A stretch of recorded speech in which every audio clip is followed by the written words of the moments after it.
Spontaneously, we begin.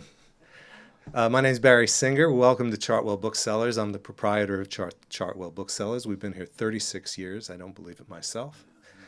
I'm delighted to welcome Alan Packwood to Chartwell Booksellers. Alan has already welcomed me on a number of occasions to the Churchill Archives at Churchill College, Cambridge. It is one of the most fascinating places on earth, I assure you. And I could not have written the book Churchill Style without it. Its resources are endless. Churchill fortunately saved virtually everything, every piece of paper that seems to have passed through his hands, from receipts to drafts of his speeches. And Alan, as the director, is the master of all of that material.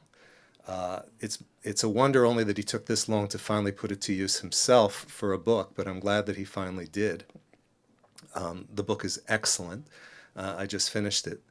And I look forward very much to what he has to tell us about how Churchill conducted the war and after, strategically, and how Winston Churchill is probably, for all the credit he gets for so many things that he did during World War II, he's still probably minimized for his managerial skills and the way he managed men and women who worked under him and massed their energies to save Great Britain and, in the long run, the world.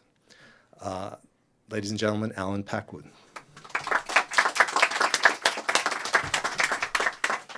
Well, Barry, thank you very much for those kind words of introduction. And ladies and gentlemen, thank you very much for coming out to hear me this evening. I appreciate it hugely. I was thinking about how to start this, and I think in this setting, there is a particular quote that I should start with, and it's the quote that I actually use at the beginning of the book. And this is Churchill on accepting the Sunday Times Book Prize on the 2nd of November 1949. And he said, "Whilst writing, a book is an adventure. To begin with, it's a toy, then an amusement, then it becomes a mistress, and then it becomes a master, and then it becomes a tyrant. And in the last stage, just as you're about to be reconciled to your servitude, you kill the monster and fling him to the public."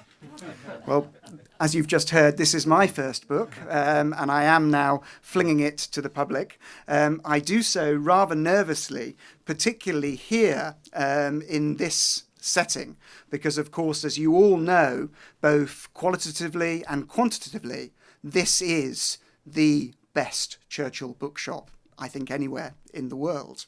And I'm very conscious, standing here, that I am surrounded by Winston Churchill and his words.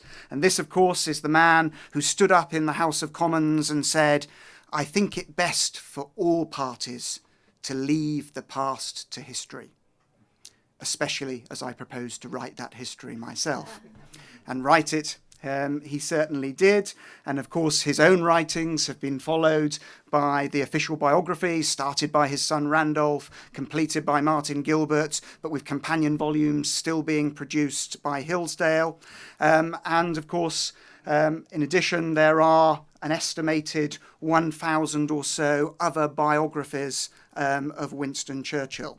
So it raises immediately the question, what was I trying to do? What could I add to this enormous canon? I wrote firstly to satisfy my own curiosity, which I think is probably the best of motives.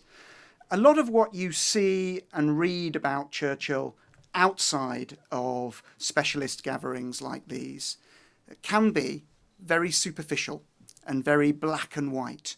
He's the scowling bulldog warrior with the V for victory salute and the omnipresent cigar, who turned the British wartime establishment on its head and whose oratory gave the lion's roar that imbued the British people with the will to fight.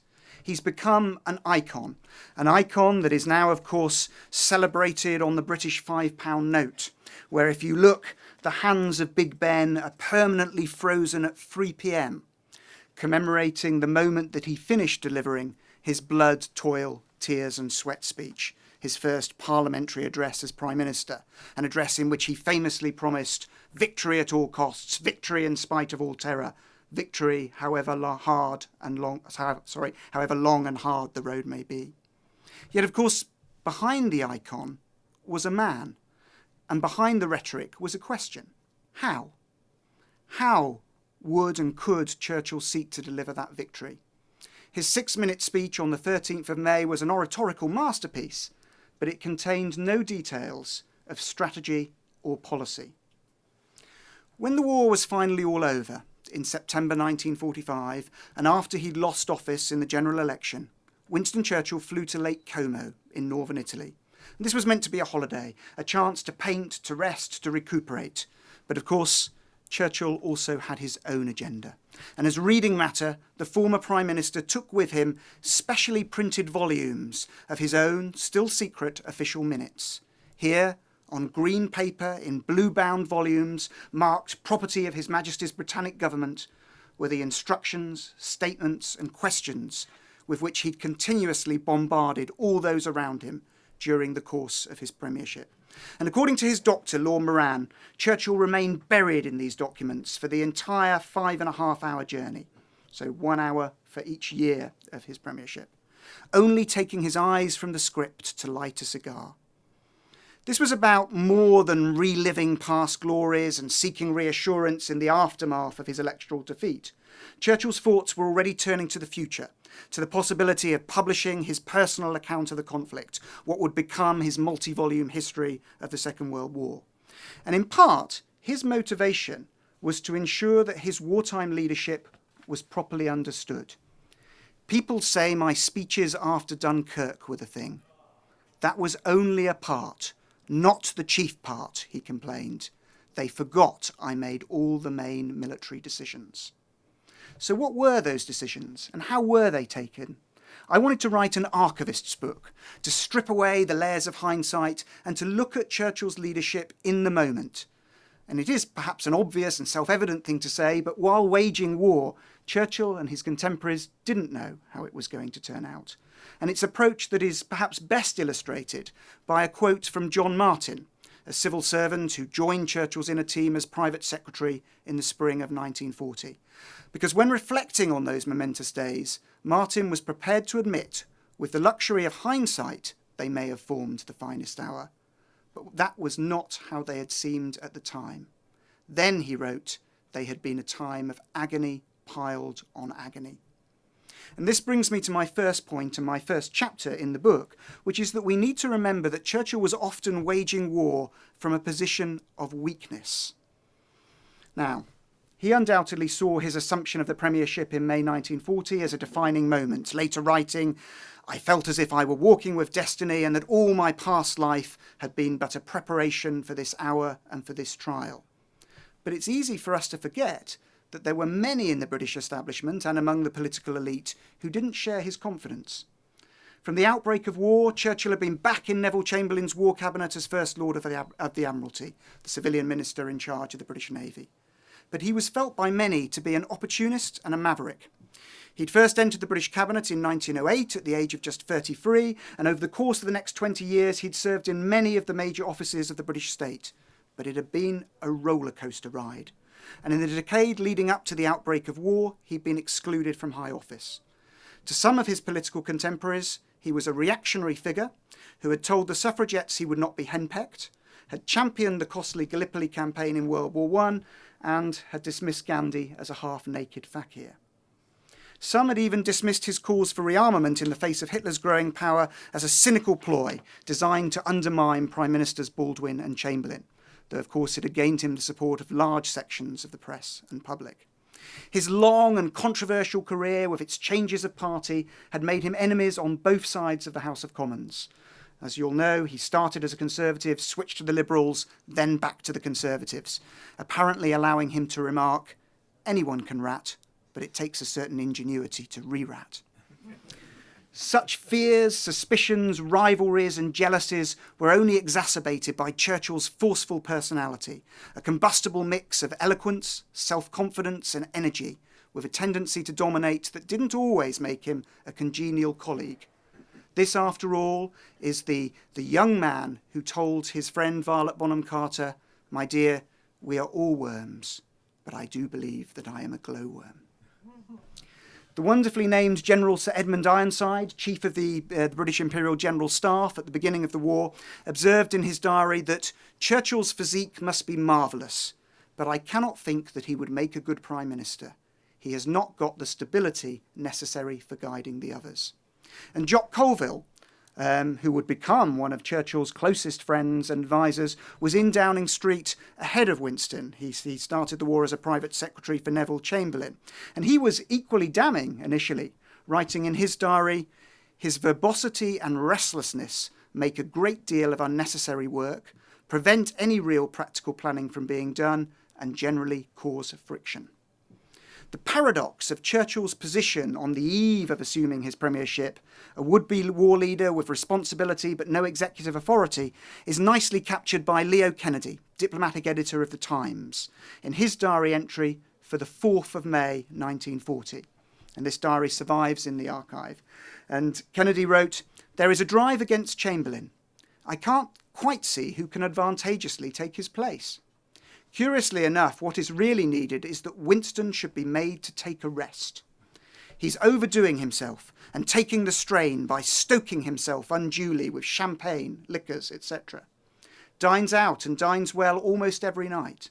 Sleeps after luncheon, then to the House of Commons, then a good and long dinner, and doesn't resume work at the Admiralty till after 10 p.m. and goes on till 1 or 2 a.m. He's got into the habit of calling conferences and subordinates after 1 a.m, which naturally upsets some of the admirals who are men of sound habits. So there is a general atmosphere of strain at the Admiralty, which is all wrong. Yet Winston is such a popular hero and so much the war leader that he cannot be dropped. But he ought somehow to be rested." And I think we forget too easily that Churchill was not elected Prime Minister. He was there because the Labour Party would no longer serve under Neville Chamberlain in a national coalition, and because Lord Halifax, the Conservative Foreign Secretary, was not willing to try and lead a wartime government from the House of Lords rather than the Commons. It was a Westminster coup from which Churchill emerged as the only leading Conservative with the popular credibility and support and the political ability to form a national government. And in spite of Churchill's feelings of destiny, this did not mean that he inherited a strong position. Quite the contrary. To form that national government, he had to offer places in his war cabinet to the Labour leaders, Clement Attlee and Arthur Greenwood. To keep his own Conservative Party on side, he had to give the 2 remaining seats to Chamberlain and Halifax. So as he looked around that famous cabinet table, he was confronted by his predecessor, his main Conservative rival, and the representatives of a socialist party that he'd spent much of his political life attacking. He may have had public support, but he did not have a political power base in Westminster. So how did he respond to this? How did he deal with it? Well, Churchill strengthened his position by making himself, from the outset, not just Prime Minister, but also Minister of Defence, which meant that the Chiefs of Staff, the military commanders, now reported directly to him. He deliberately downgraded the role of the service ministers responsible for the Navy, Army and Air Force, removing them from the cabinet. And he made it clear that he was going to play a direct role in managing operations. In essence, he was going to be a chief executive, not a chairman. The key change was that Churchill was now at the centre of affairs. He was no longer one oversized wheel, putting a stress on the system from the outside. He was now the engine driving the whole vehicle. And this meant that the system could now be designed around him and therefore be made better able to accommodate his eccentric work habits, helping him to maximise his productivity and containing his excesses while providing a solid administrative framework for his decision-making. The change in tone was dramatic, and it was summed up by the little red stickers reading "Action this day," which he attached to key minutes and telegrams. My second chapter looks at the way in which this new system was immediately tested by military crisis. Churchill became Prime Minister on the 10th of May 1940, the very day that Hitler launched his blitzkrieg offensive against France and the Low Countries. Neither the new Prime Minister nor any of his inner circle could have anticipated how quickly the military situation would deteriorate. The whole military strategy of the British-French allies in 1940 was predicated on the fact that the French army, assisted by the much smaller British Expeditionary Force and backed up by the Air Force and the Royal Air Force and the British Navy, would be able to hold the Germans in Belgium and northern France. When German armour, supported by dive bombers, came crashing through the Ardennes forest, simply bypassing the defences of the Maginot Line, the whole plan unravelled, opening up a huge gap in the Allied flank, so that within days of his becoming Prime Minister, the situation was desperate. Churchill was still constructing his cabinet. He'd had no time to bed in. Now he was faced with a hugely difficult dilemma. On the one hand, he wanted to fight, and he'd publicly declared that he would fight, and clearly he felt a duty to support his ally. On the other, he realised that every man killed, boat sunk, or most crucially, fighter plane shot down over France was not going to be available for the defence of Britain. And I look at how he navigated the crisis. And one of my main conclusions, and Barry alluded to this, is that actually he did so much more consultatively than he's often given credit for. Because against this bleak backdrop, it was inevitable that French requests for further British support should intensify. Prime Minister Reynaud visited London on Sunday the 26th of May, and he painted a grim picture of the French inability to carry on by land, sea or air, before proposing that the Allies ask Mussolini for terms that would ensure Italy's non-belligerency. And it's no coincidence that Lord Halifax chose that moment to raise the question of whether Britain should use the French initiative to investigate possible peace terms through Italy. A discussion which then continued in subsequent War Cabinet meetings, and discussions which have been the subjects of a book by John Lukács, a play, and are at the heart, of course, of the movie featuring Gary Oldman, Darkest Hour. These discussions occurred at a most vulnerable moment, and they threatened to derail Churchill's whole policy of waging war, really before it had started. Here then was a very real and very early test of Churchill's leadership. He'd only been Prime Minister for a matter of days. He'd only just finished putting together his new national government. Yet now he was fighting on several interrelated fronts. And to my mind, Churchill's response to the crisis shows him exploiting to the full his power to convene the meetings and to control the agendas. Because in effect, over the course of the next 2 days, what he did was to hold two parallel series of War Cabinet meetings, quite deliberately. He restricted the discussions about an approach to Mussolini to a very small group, just to the 5 members of the War Cabinet, supplemented from the 27th of May by Alexander Cadogan, the Under-Secretary of State at the Foreign Office, senior diplomat, and Archibald Sinclair, the latter in his capacity as leader of the Liberal Party and therefore key coalition partner. And it's this small group that holds 3 separate meetings to thrash out the issue. In Admiralty House, mid-afternoon on the 26th of May, at 4:30 p.m. in Downing Street on the 27th of May, and at 4 p.m. in the Prime Minister's room at the House of Commons on the 28th of May. I'm afraid I have to tell you that those meetings don't take place in the underground cabinet war rooms, which is where Darkest Hour shows them taking place, because of course why would they? The bombing hadn't started yet. But those meetings are alternated with and separated from fuller War Cabinet meetings concentrating on the wider military situation, which are attended by the Chiefs of Staff, the Service Ministers and others. And it's by managing the meetings and separating the political and military agendas that Churchill allows the politicians to focus on the key political issue. But it also contains the damage that might have been caused had discussions about possible peace terms taken place within a larger body. There would have been a greater risk of leakage, but also a risk that the issue would have dominated and would have started to impact on morale and on military questions. It was a deliberate policy of divide and conquer. And the records of those tense, smaller meetings show a less black and white debate than is portrayed in the movie. It's true that Halifax wanted to explore the possibility of mediation in order to avoid bloodshed, but he was only prepared to go so far in ceding British independence. Churchill, meanwhile, feared that any exploration of terms was a slippery slope and that Britain was likely to get a better deal after she had demonstrated her resolve and capacity to fight. But faced with the dire military situation, he had to be very careful to take his colleagues with him. And so he allowed the issues to be talked out at great length, sometimes acrimoniously. And the support of Attlee and Greenwood, Sinclair and ultimately Chamberlain for Churchill's position was vital in countering Halifax's proposal, as was the information that the Prime Minister was receiving from his chiefs of staff, confirming that Britain would be able to fight with a reduced army and that the Navy and Air Force could defend the British Islands as long as aircraft production and civilian morale could be maintained.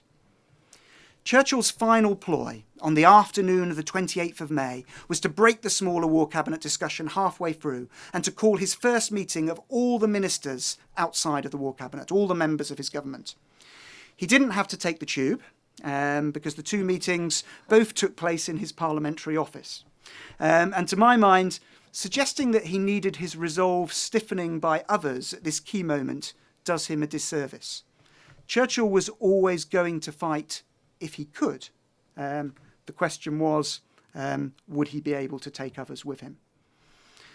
But on the 28th of May, seizing the moment, he addresses this wider group with a stirring extempore speech in which he outlines the serious nature of the crisis and pledges to go down choking in his own blood rather than countenance surrender. It's a bravura performance which won an ovation from a hardened and usually cynical political audience. But more crucially, it won their support for his policy of continuing to wage war.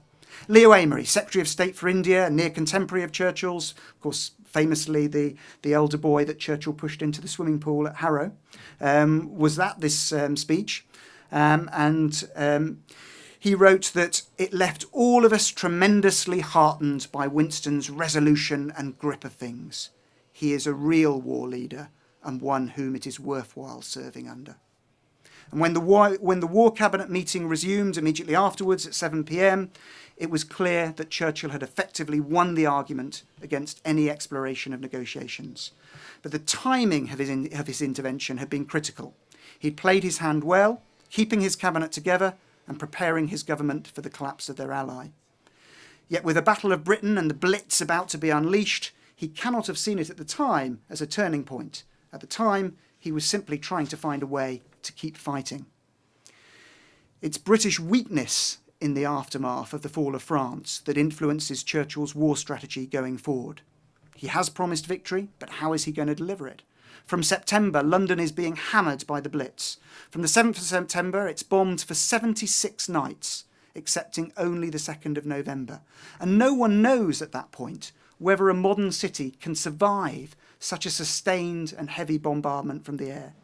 Both Churchill and his military chief of staff, General Esme, describe a visit to a London bomb site by the Prime Minister, though interestingly they put it in slightly different locations. And when Churchill's car arrives at the scene, it's clear that he doesn't know how he's going to be received. Must have been a moment of considerable tension because the arrival of the Prime Minister has quickly attracted a crowd. How are they going to react?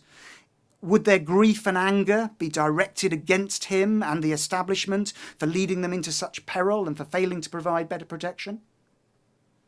Instead, according to Ismay, "Good old Winnie," they cried. "We thought you'd come and see us. We can take it. Give it 'em back." And in Churchill's account, he notes how, as he departed, a harsher mood swept over this haggard crowd. "Give it 'em back," they cried, "and let them have it too. I undertook forthwith to see that their wishes were carried out, and this promise was certainly kept. Alas for poor humanity." Now, no doubt Churchill told this story because it chimed with his own attacking instincts. This, in a sense, is the real underground moment. But it's one thing to commit yourself to waging war.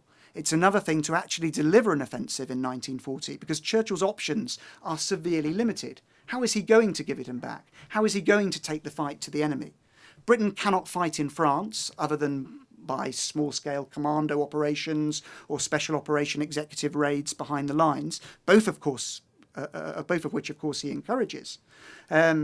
He also starts authorising bombing raids on Germany from the moment he's in Downing Street, but Britain lacks the strength at this stage to inflict real serious damage on Germany. It's clearly going to take time to build up our bomber forces, while the Germans and the Luftwaffe can hit us far more easily and effectively.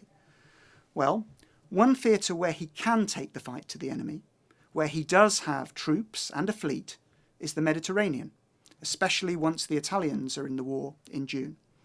Churchill is a lifelong imperialist, and he's certainly not ready to cede the British position in Malta, in Egypt and Palestine.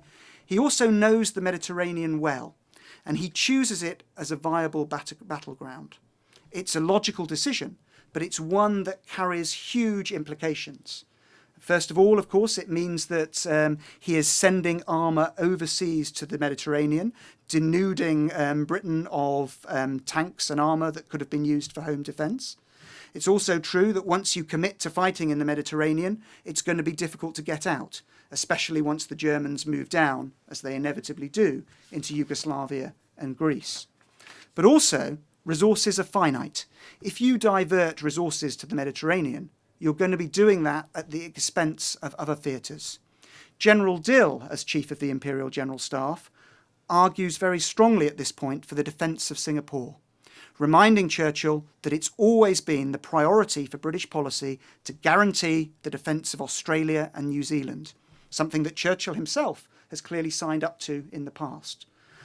But the Prime Minister now argues very firmly that we have to fight the actual war in front of us, not the hypothetical battle that may not come.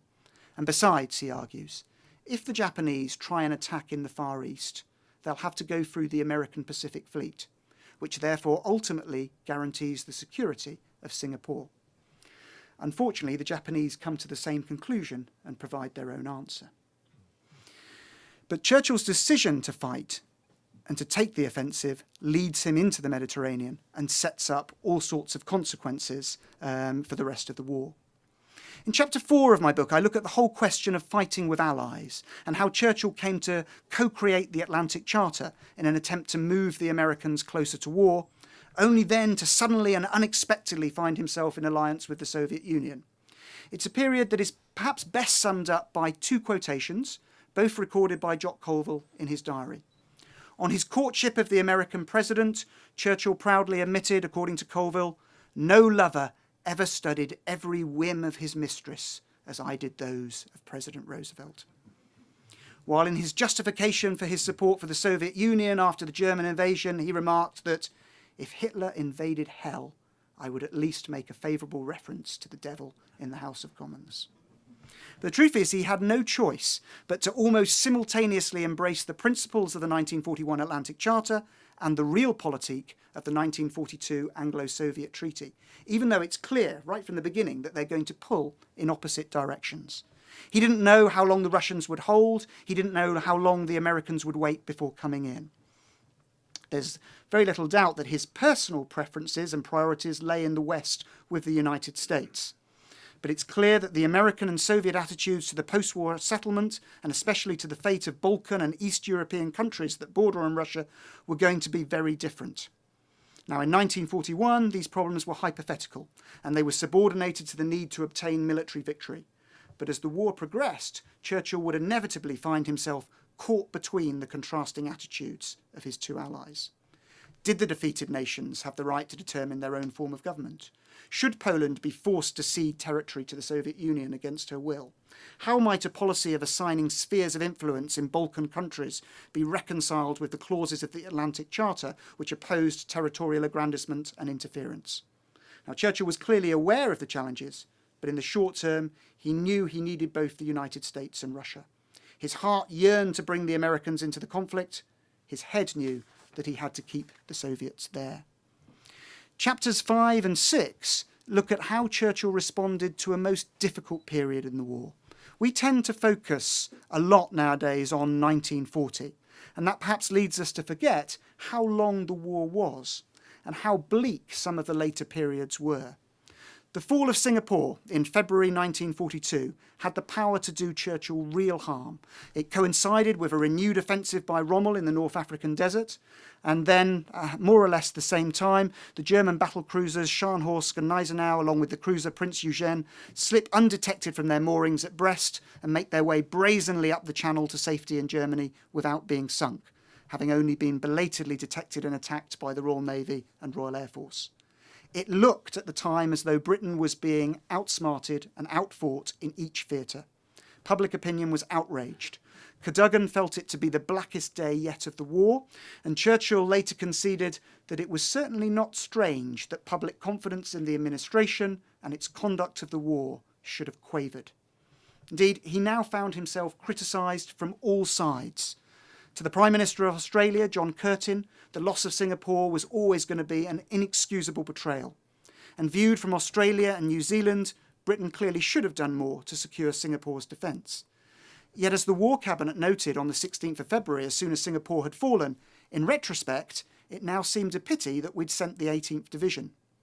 So Churchill was simultaneously vulnerable to the charges of not having done enough to reinforce Singapore and of only having sent reinforcements when it was too late for them to be effective.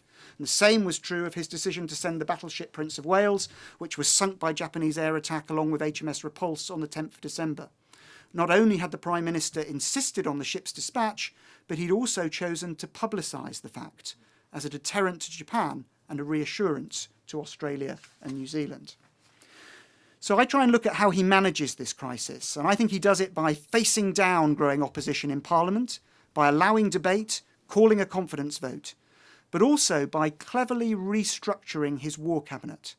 He brings in the socialist politician Stafford Cripps, the former ambassador to the Soviet Union, whose growing popularity had been threatening to undermine Churchill. And by making Cripps leader of the House and therefore responsible for managing government business, he ties him in to his own administration. It's true that he bows to pressure to create a new Ministry of Production, but he deftly avoids all attempts and calls to strip him of his role as Minister of Defence. And I think time and again, when you look in detail at key moments like this during the war, you see how tactical a politician Churchill could be. But of course, all that meant nothing if we didn't have victories in the field. And up to the summer of 1942, Britain had been defeated in Norway, in France, in Greece, and now in the Far East. Churchill sacked General Auchinleck because he believed that the Eighth Army had become demoralised. He also did it because he needed, at that moment in time, to send a strong signal to both the Americans and the Russians that Britain could and would fight in the Mediterranean. Roosevelt and Stalin were now both pushing for a second front in France. Churchill desperately needed to finish what had been started in the Mediterranean, and he was rightly sceptical about doing something too early or too small scale in Northern Europe. He knew it would take time to build up the forces for a proper operation against the Atlantic seawall. So a theme running throughout the book, I think, is that Churchill's key decisions have to be seen as the products of the specific time, place and context in which they were made. So, for example, the decision to travel to Athens for Christmas 1944 to broker a peace between warring nationalist and communist factions, an often forgotten episode, must be seen in the light of the agreement negotiated between Churchill and Stalin in Moscow 2 months earlier, at which the Soviet leader had apparently agreed to Greece remaining a British sphere of influence. To Churchill, who had not become the King's First Minister to preside over the liquidation of the British Empire, the communist insurgency was more than a local difficulty. It was a litmus test of Russian good faith, and this was about preserving British influence in the Mediterranean in the post-war period. And this, of course, is something for which Churchill had been fighting since 1940. What comes through the contemporary accounts is that Churchill was never happier than when in the midst of a crisis. Conversely, what he hated was periods of inactivity. And I think you can see this most clearly in the months running up to D-Day. Churchill had spent the Christmas of 1943 recovering from pneumonia at Eisenhower's villa near Carthage. His health had collapsed after the Tehran conference and he'd come close to death. After 3.5 years of unrelenting strain, he was physically and mentally exhausted. But the pneumonia itself was also surely, in part, a reflection of his frustrations. The war was increasingly being run from Washington and Moscow, and both the Americans and the Soviets wanted to prioritise the Second Front in France. They wanted an end to British-led operations in Italy and the Mediterranean, and the transfer of men and materials to the United Kingdom in preparation for the assault on Normandy, now codenamed Overlord. Plan, of course, that was vigorously opposed by both Churchill and the British Chiefs of Staff, who saw advantages in continuing to push up the spine of Italy. Churchill argues strongly for the symbolic importance of capturing Rome, the tactical advantage of being able to bomb southern Germany from North Italian airfields. He's not opposed to landings in France per se, but he is opposed to them in isolation. He felt inclined to say to the Americans, all right, if you won't play with us in the Mediterranean, we won't play with you in the English Channel.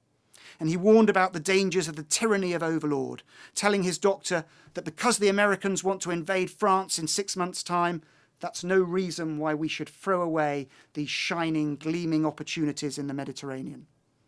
His wife Clementine was wise enough to caution patience and magnanimity, reminding him of his saying that the only worse thing than allies is not having allies.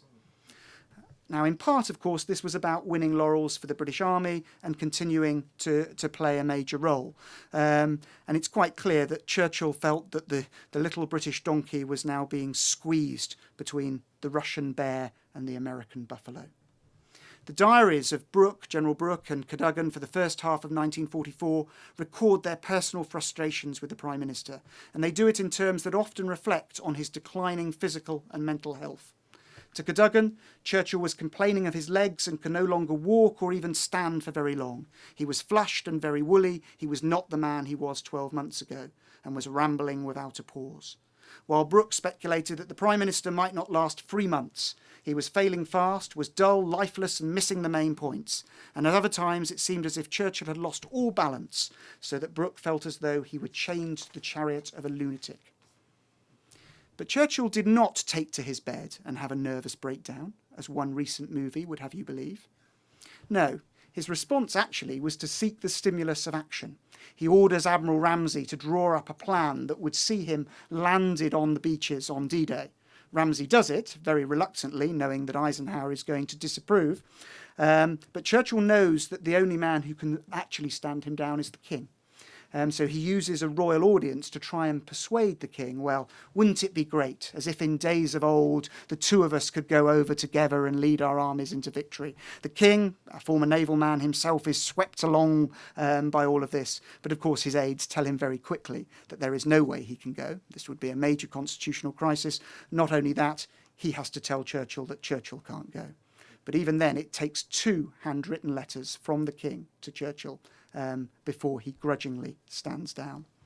He is finally able to cross over to the beaches on D-Day +6, the 12th of June, where he observes the synthetic harbours in action, steps ashore from a landing craft, drives to Montgomery headquarters, tours the Allied bridgehead, and finishes a most interesting and enjoyable day in the British destroyer HMS Kelvin, firing on the enemy. Thereafter, it's difficult to keep him away from the action. He's back in Normandy again from the 20th to the 23rd of July and on the 7th of August. And as he told the king, a man who has to play an effective part in taking with the highest responsibility grave and terrible decisions of war may need the refreshment of adventure. He may need also the comfort that when sending so many others to their death, he may share in a small way their risks. His field of personal interest and consequently his forces of action are stimulated by direct contact with the event. Final chapter of my book looks at why Churchill fought the 1945 election at all, and having decided to do so against Clementine's advice, why he chose to fight it so badly. Exhaustion clearly played a part, but it's not the whole answer. I argue that he lost partly because he was a fighter and could not stop fighting. The very thing that made him such an effective war leader on the international front caused him to misjudge the public mood on the home front. Because here, he should have played the chairman's role. He should have stayed above the political fray and represented himself as the national saviour and the candidate of unity, which is what the Conservative Party expected him to do. Instead, he said he was not ready to be put on a pedestal, and he threw himself into vicious political attacks on the Labour Party, famously comparing them to the Gestapo. In part, this was a return to his political roots. Churchill had been a passionate opponent of socialism throughout his political career. Even in his most radical phase as a young Liberal politician in 1908, he'd castigated socialism as a barren philosophy that sought to pull down wealth, destroy private interests, kill enterprise, assail the preeminence of the individual, exalt the rule rather than the man, and attack capital. As a Conservative Chancellor of the Exchequer in the 1920s, he led the government opposition to the general strike. Now, Leo Amery felt there was no getting around the fact that he is essentially a mid-Victorian Whig and means to fight the election on the purely negative tack of the socialist bogey. It was a conviction that must have been strengthened by Churchill's current view of the international scene, where he saw communist forces everywhere seeking to install themselves in Albania, Greece, Italy, Poland and Yugoslavia, and where he feared a consequent loss of democratic freedoms. The rhetoric and language he had used to condemn the aspirations and actions of the communists in Greece was still fresh in his mind and on his tongue. Churchill was also finally free from the constraints of coalition and able to respond to some of his most vociferous critics on the left, people like Anurin Bevan and Harold Lasky, whom he felt had been undermining his foreign policy and his premiership. It may have been a big leap to argue that the British Parliamentary Labour Party would lead inexorably to Soviet-style communism, but Churchill was seeking in the 1945 election to present two alternative visions for the future of Britain. And this, I think, went to the heart of why he'd become Prime Minister, why he'd waged war for 5 long years. In his speech to the Conservative Party conference in March 1945, he acknowledged the need for state regulation and control in wartime as a means to a specific end. But once that end was reached, control for control's sake is senseless. He'd been fighting to preserve British independence and the empire, but also British liberties. Rather than break with the past, he was looking for continuity. Britain, to his mind, did not need a brave new world. She needed to be able to return and pick up where she'd been forced to leave off. When Lord Moran, his doctor, told him that there were 2 opposing ideas in the country and that universal gratitude to him was tempered by the notion that he was not keen on this brave new world business, Churchill replied, "The desire for a new world is nothing like universal. The gratitude is." He was wrong. Ultimately, Churchill fought and lost the campaign on the principles he believed in, using the only methods and language he knew. He didn't have the patience, time or energy to adapt his tactics. He fought aggressively because he was a fighter. He kept going because he was not ready to become an icon, because he believed in his own abilities to do the job and disliked the alternatives. His conviction and self-belief blinkered him to the changed political reality. By 1945, Anthony Eden had spent 5 years working alongside Winston Churchill, and of the election campaign and Churchill's failure to see beyond the cheers of the crowds, he wrote, "He could not be expected to sense that there was also something valedictory in their message. He would not have been Winston Churchill if he had." Faced with a multitude of challenges, Churchill could not always make the right decisions. Of course, in many cases, there were no right decisions, only different outcomes, all potentially difficult and damaging. He was often playing a weak hand with few resources. He was fighting on a multitude of fronts and, at some of the time, against his own human frailty.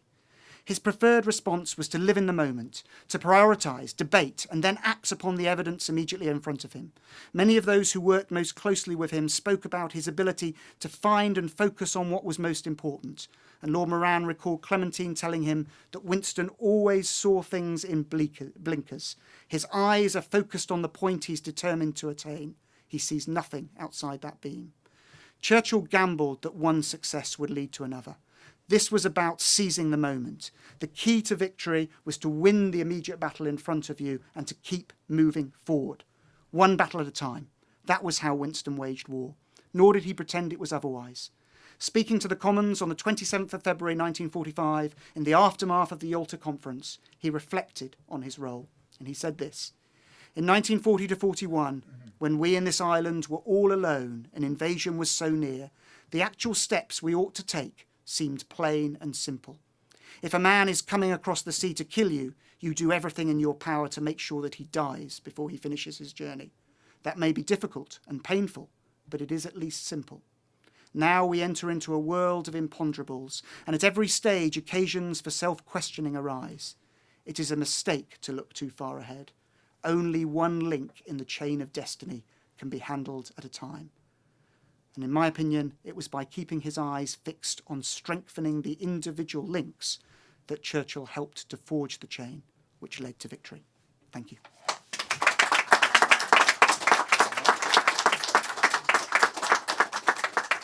Bravo. I'm sure that this scholarly summation, which has riveted us this far, has elicited some questions. If you do have questions, hang on to them for just a moment. We'll pass the microphone around and get to them.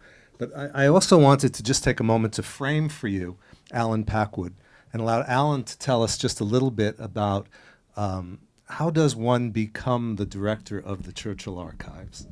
And what does it entail for you to run the Churchill Archives on a daily basis? If you could share that with us. Okay. Well, I should start very quickly by reminding you what the Churchill Archives are. So the Churchill Archives are located in Churchill College, Cambridge, which was itself built as the National and Commonwealth Memorial to Sir Winston. The Archive Centre was built in 1973, once it was known that Churchill's papers were going to come to the college, and built to house his papers. I suppose we're the closest thing in the UK to an American presidential library, and in fact founded by your fellow citizens. When you come into the Archive Centre, the first thing you see on the wall are the names of particularly former American ambassadors to the UK who grouped together to fund the bricks and mortar and the dedicated endowment for the Archive Centre. Centre was built to house Churchill's papers, huge collection, 2,500 boxes, an estimated 1 million items, but now surrounded by the archives of Churchill's great contemporaries and Churchill's successors. So we have the papers of politicians, diplomats, military leaders and scientists of the Churchill era and beyond.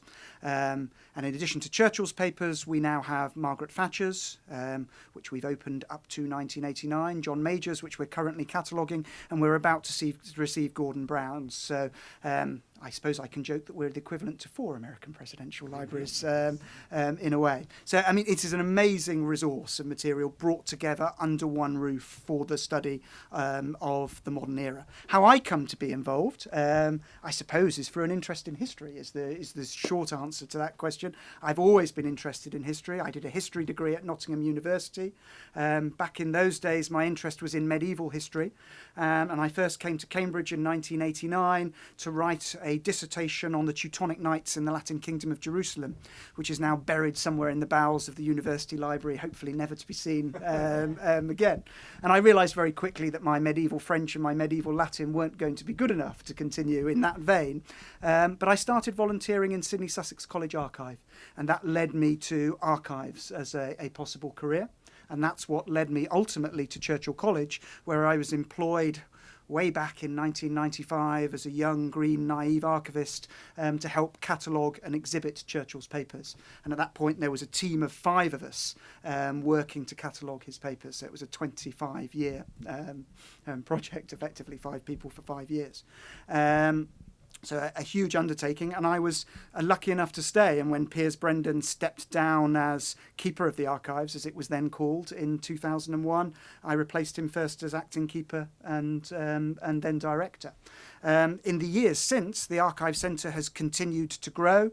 It's grown in terms of the number of collections as we've taken in more and more material. It's grown in terms of the numbers of researchers who are coming in to look at those collections. It's grown in terms of the activities in which we're now engaged based on those collections. The Churchill papers have been digitised, working with a commercial partner, Bloomsbury. Margaret Thatcher's papers have been digitised, working with the Margaret Thatcher Foundation.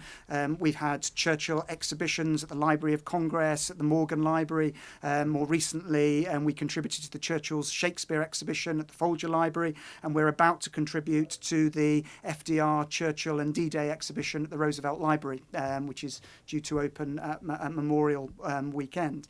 And these are, as I hope I've been able to convey, fantastic papers and fantastic collections to work with. And so I suppose I just feel incredibly lucky. But the Archive Centre is effectively now a team of 14. One final question from me, and I don't mean to put you on the spot, but is there one thing that stands out as you dove into your archive that surprised you, that you discovered?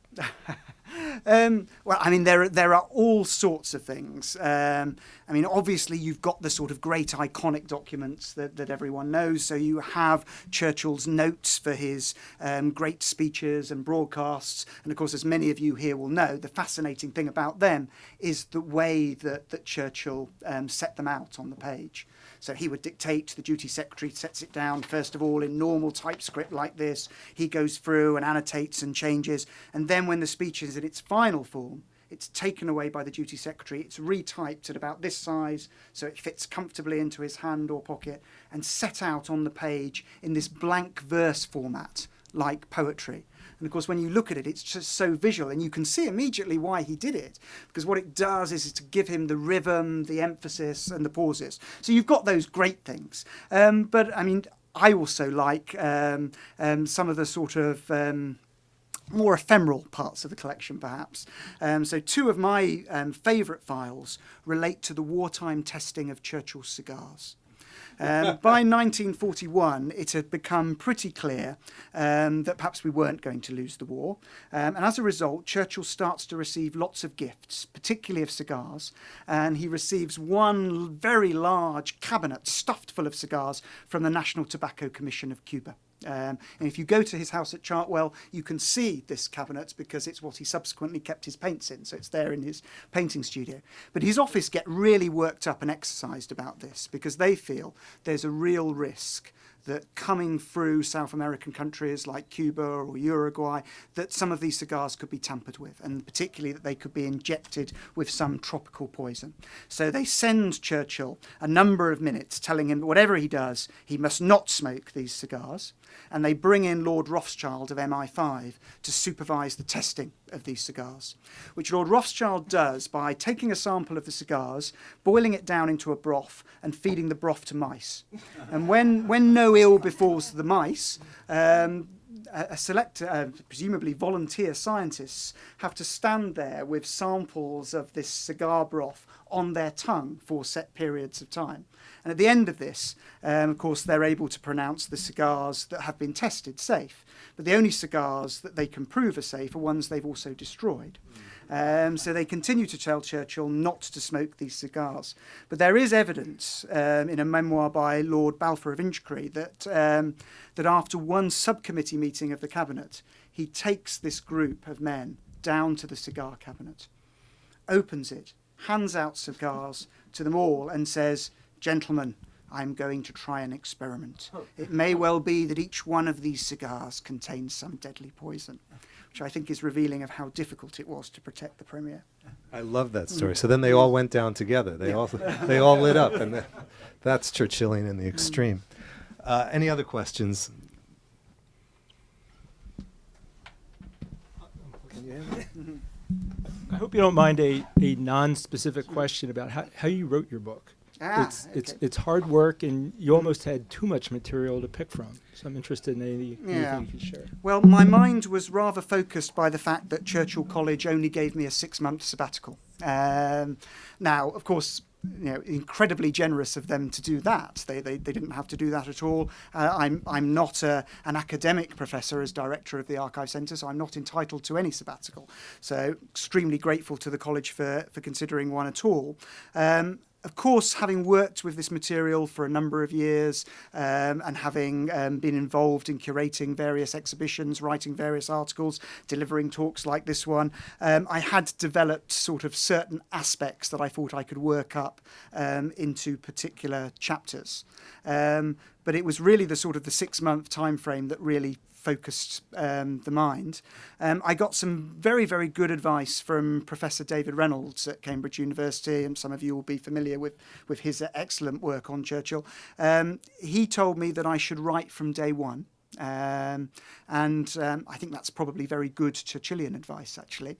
And I did follow that. And it means, of course, that you are, it boosts your morale because you've already got something down on paper, but it also gives you something that you can then subsequently rework and develop as you go forward. I also took the opportunity provided by that sabbatical to not only become a user of my own archive, or the archive where I work, registering for the Churchill Archive Centre, but I was lucky enough to be able to go to the Royal Archives and look at some material there, and also to spend some time at the National Archives. And for me, of course, that was extremely interesting and good general professional development, just looking at how these other archives handled their researchers. So, I mean, for me, it was, the whole thing was just a wonderful exercise. I really enjoyed the research. I really enjoyed the writing. Much more nervous about this next phase. Thank you. Sorry. Jonathan, there's a microphone there for you. Mr. Packwood, first of all, thank you very much for a riveting address, speech, lecture, or whatever you like to call it. Do you have any insight into the role that Maurice Ashley played in relation to Churchill's writings?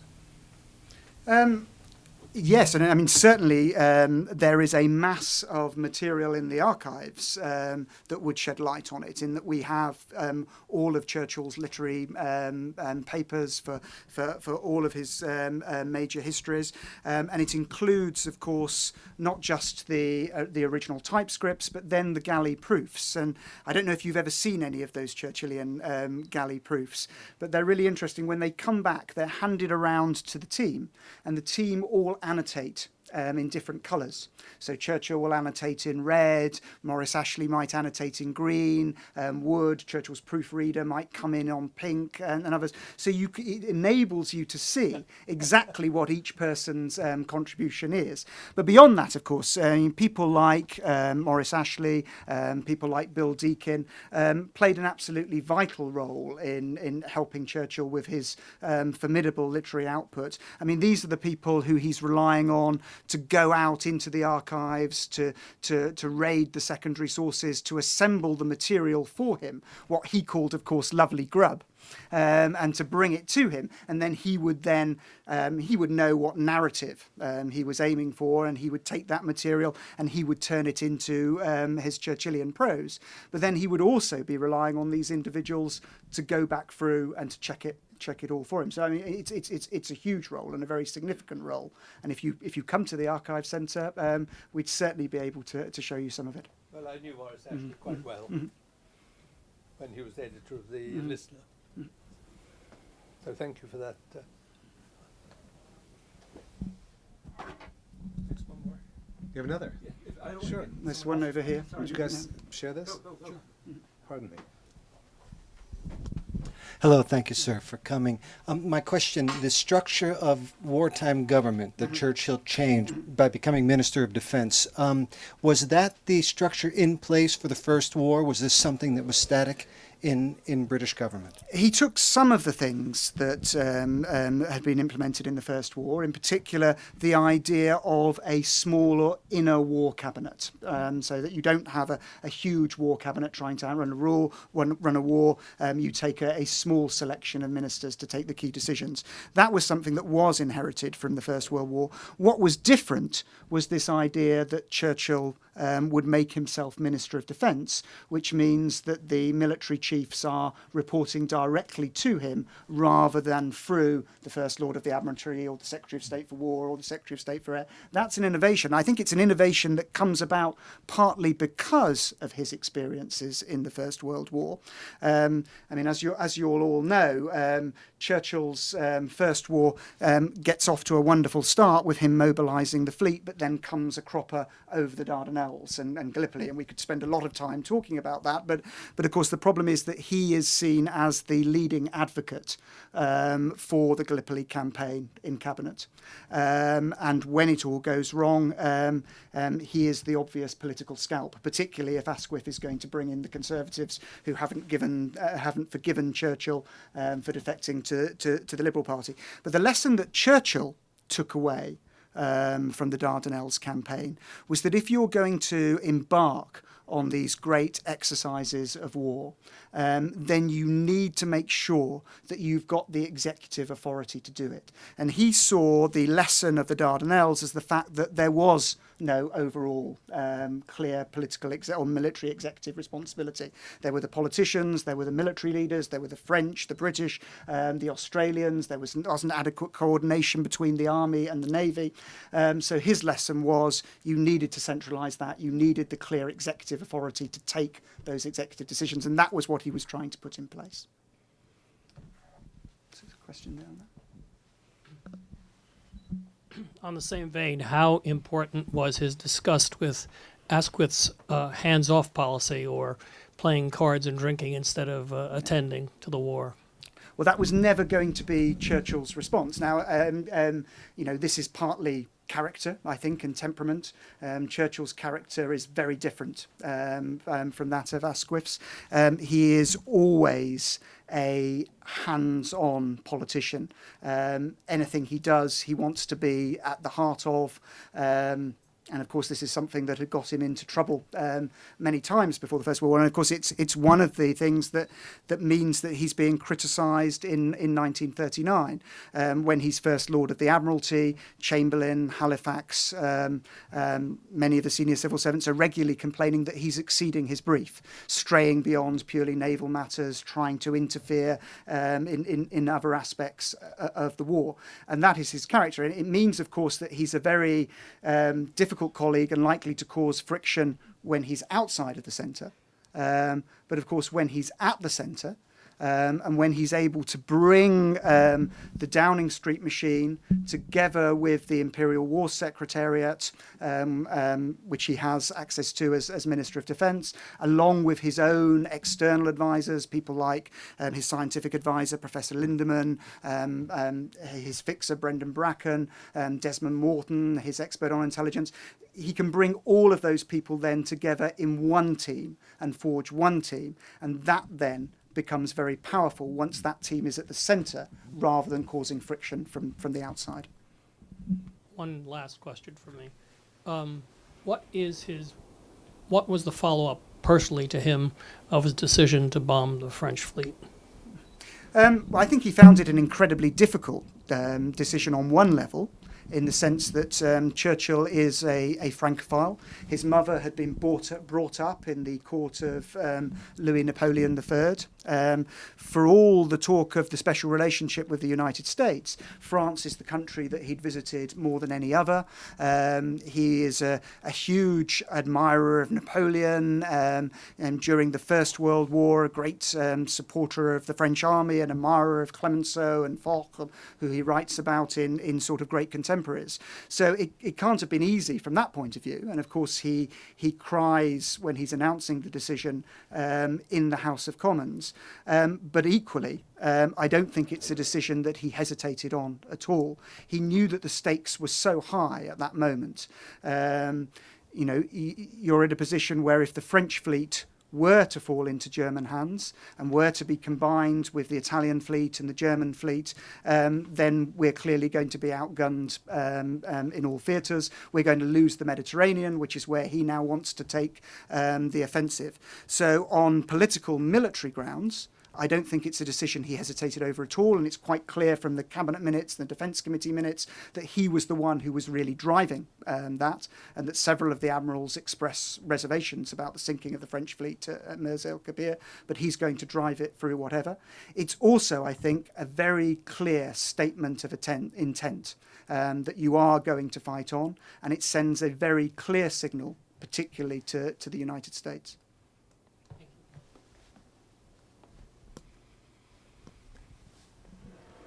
I'm very glad the way things turned out the way they did. But as an American, I've never been able to understand why couldn't Lord Halifax serve as Prime Minister, or why did he feel he could not serve as Prime Minister? Well, it's a very good question. Of course, books have been written on this, and I don't know that there's still a sort of a definitive answer on this. I mean, I suppose Halifax's official response, his public response, was that he felt that if you are leading a war administration, then you need to take the House of Commons with you, and the House of Commons is the superior chamber, and therefore, to be effective, you need to be in the Commons, particularly if your government is going to include people like Winston Churchill, who are going to be very vocal and effective in the Commons. So part of this may well have been his thinking that if he tried to lead from the Commons, actually he would constantly be in sort of conflict with Churchill and what Churchill was doing in the Commons. Part of his thinking may well, of course, have been that Churchill has a lot of popular support, he has a lot of press support, and that at this stage it is worth putting him in place and seeing what happens in terms of a more bellicose war policy, and holding back to see how that develops, and perhaps then being able to put himself forward if that goes wrong. And the Commons are elected. Mm-hmm. The Commons are elected, yes, and the Lords aren't. Would Attlee and Company have served under Halifax? They didn't rule it out. It's interesting. So Chamberlain asks them whether or not they will serve under him in a national government. That's the question that's put to them, and that's the question that's put to the Labour Party executive at their conference. And they come back very clearly stating that they won't serve under Chamberlain. But it's not at all clear that they wouldn't have served under Halifax. That's right. Well, thank you very much, Alan Packwood, for a marvelous speech. How Churchill Waged War is for sale. And if you buy a copy, I believe Alan is ready to sign them for you. Thank you very much.